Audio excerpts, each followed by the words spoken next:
Magicamente risparmiata dal meteo, per filo e per segno la grande festa del teatro non poteva andar meglio.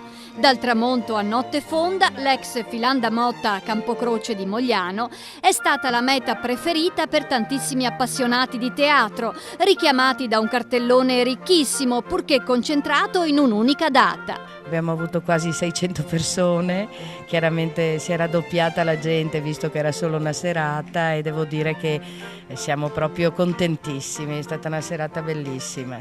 La non-stop teatrale ha spaziato da un convegno sulla maschera a un'infilata di spettacoli dove, visibile o no, la maschera aggiungeva pathos al racconto, come nel caso di Marco Manchisi, che si è cimentato con un volto che è esso stesso maschera, quello di Totò.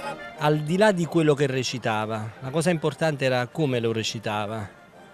Quindi anche nei film peggiori che ha fatto, Totò riesce ad incarnare una sorta di naturalezza che è raro vedere negli attori di una certa tradizione.